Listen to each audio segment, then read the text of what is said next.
ऐसा क्या हुआ कि प्रधानमंत्री भागे भागे नागपुर पहुंचे। नमस्कार, मैं ओमशील, आप देख रहे हैं खबर तक। इस देश की सरकार कभी संघ के दरवाजे पर नहीं गई, लेकिन ऐसा क्या हुआ कि प्रधानमंत्री नरेंद्र मोदी नागपुर पहुंचते हैं और अपने 12 साल के कार्यकाल में जब से वो प्रधानमंत्री बने हैं तब से लेकर आज तक वो संघ कार्यालय नहीं गए थे। लेकिन ऐसा क्या हो जाता है कि प्रधानमंत्री नरेंद्र मोदी को नागपुर जाना पड़ता है।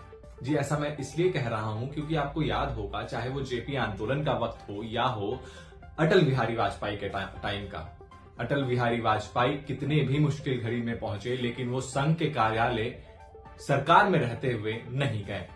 लेकिन यहां पर सवाल ये उठ जाता है कि प्रधानमंत्री नरेंद्र मोदी और आरएसएस के बीच में, या यूं कहें सरकार और आरएसएस के बीच में तनातनी की खबरें अपने चरम पर थी।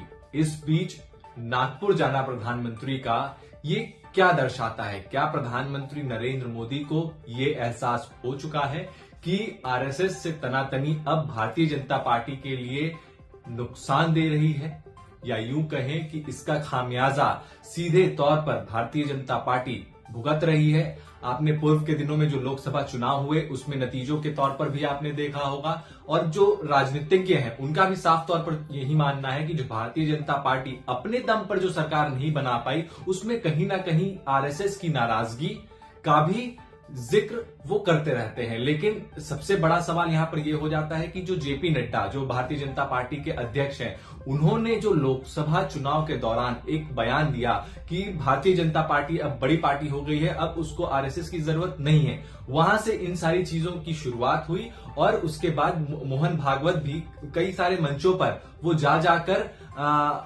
इनडायरेक्टली रूप में वो कहीं ना कहीं इस चीज को जताते रहे कि ये सही नहीं हो रहा है। लेकिन अब बड़ा सवाल यहां पर यह उठ जाता है कि जो भारतीय जनता पार्टी के जो राष्ट्रीय अध्यक्ष का जो चुनाव होना है उसमें कौन होगा राष्ट्रीय अध्यक्ष अगला भारतीय जनता पार्टी का, ये बड़ा सवाल है, क्योंकि अभी तक कोई भी निष्कर्ष निकलकर सामने नहीं आया है। जेपी नड्डा को एक्सटेंशन पर एक्सटेंशन मिलता जा रहा है, और अगर हम आरएसएस की क्राइटेरिया से देखें तो आरएसएस की क्राइटेरिया से जेपी नड्डा बिल्कुल फिट नहीं बैठते हैं। आरएसएस को एक ऐसा राष्ट्रीय अध्यक्ष चाहिए जो कि आरएसएस और भारतीय जनता पार्टी में दोनों में तालमेल बैठा कर रखे। तो इस पूरे क्राइटेरिया में जेपी नड्डा तो फिट नहीं बैठते हैं, और कहीं ना कहीं संघ जेपी नड्डा से नाराज भी है, जो लोकसभा के दौरान उन्होंने बयान दिया था। तो अब सवाल यहां पर यह उठता है कि क्या कोई एक नाम राष्ट्रीय अध्यक्ष को लेकर तय हो पाएगा?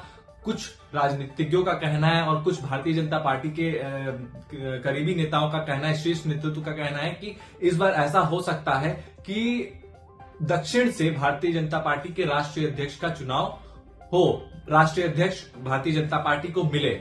लेकिन किसका नाम होगा? क्या वो निर्मला सीतारमण होंगी?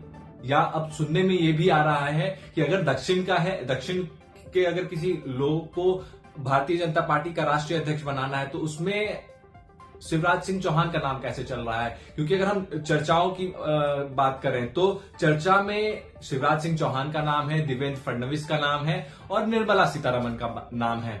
तो इन तीनों में से किसके चेहरे पर मुहर लगती है, ये बहुत बड़ा सवाल है। और इसी का नतीजा है कि अब तक आरएसएस और भारतीय जनता पार्टी में सहमति नहीं बन पाई है। क्या निर्मला सीतारमण को लेकर बीजेपी और आरएसएस में सहमति बनेगी? क्या फडणवीस को लेकर बीजेपी और आरएसएस में सहमति बनेगी? ये बड़ा सवाल है, क्योंकि जो शिवराज सिंह चौहान है, कहा यह जाता है कि प्रधानमंत्री नरेंद्र मोदी और शिवराज सिंह चौहान की नहीं बनती है। अगर हम सूत्रों की माने तो हो सकता है कि प्रधानमंत्री नरेंद्र मोदी ये ना चाहते हो कि शिवराज सिंह चौहान राष्ट्रीय अध्यक्ष के पद पर काबिज हो। तो अगर राष्ट्रीय अध्यक्ष के पद पर अगर शिवराज सिंह चौहान नहीं काबिज होते हैं तो आखिर कौन चेहरा होगा? अब क्या कुछ निकलकर सामने आता है, ये बड़ा सवाल है। अब अगर हम प्रधानमंत्री की वापस से आते हैं, अगर प्रधानमंत्री की नागपुर दौरे की बात करें, ये क्यों महत्वपूर्ण है आपको बता दे। एक तो आपको मैं बताया जो राष्ट्रीय अध्यक्ष का जो चुनाव होना है वो पहली चीज। दूसरी चीज, अभी सामने बिहार चुनाव है। बिहार चुनाव में एक बहुत बड़ा मुद्दा ये हो जाता है कि जो आखिर किसके चेहरे पर लड़ा जाएगा।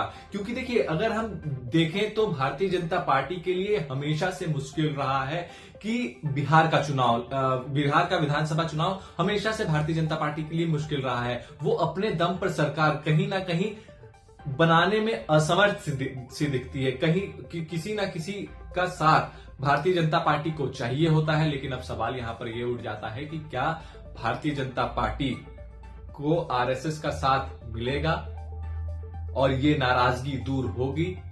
ये बड़ा सवाल है। क्योंकि आपको याद होगा, अभी अमित शाह भी बिहार पहुंचे थे और वहां पर तमाम तरीके के रैली किए और वहां पर एक मंच पर नीतीश कुमार और अमित शाह और विपक्ष चौधरी भी उस मंच पर मौजूद थे। अब सवाल यहां पर यह उठ जाता है कि ये चेहरा कौन होगा। तो उसी मंच पर भी अमित शाह ने चेहरे को लेकर भी तस्वीरें साफ कर दी थी कि अगर बिहार विधानसभा चुनाव लड़ा जा रहा है तो एनडीए के चेहरा सिर्फ नीतीश कुमार होंगे। तो जो अटकलें लगाई जा रही थी कि भारतीय जनता पार्टी एक अपना चेहरा बिहार में खड़ा कर सकता है, तो इन सारी अटकलों पर विराम लग जाता है जब अमित शाह वहां पर पहुंचते हैं और नीतीश कुमार का नाम का घोषणा करते हैं। लेकिन अब सवाल यहां पर ये उठ जाता है, जो अमित शाह ने अपने बयान में जो जिक्र किया, उन्होंने तेजस्वी यादव को लेकर कुछ नहीं कहा, तेजस्वी यादव पर हमला नहीं बोला। उन्होंने सिर्फ जंगल राज की तुलना की और सीधी लालू प्रसाद यादव और राबड़ी देवी को टारगेट किया। इसका मतलब कहीं ना कहीं अमित शाह हो या फिर नीतीश कुमार हो,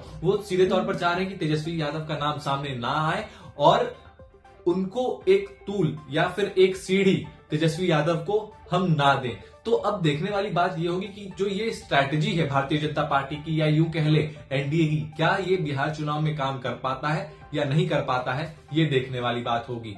अब आपको क्या लगता है, जो आरएसएस और बीजेपी के बीच में जो तनातनी थी, क्या प्रधानमंत्री नरेंद्र मोदी के नागपुर जाने से वो खत्म हो जाएगा? कमेंट करके जरूर बताएं। और ये वीडियो कैसा लगा, वीडियो को लाइक करें, चैनल को सब्सक्राइब करें और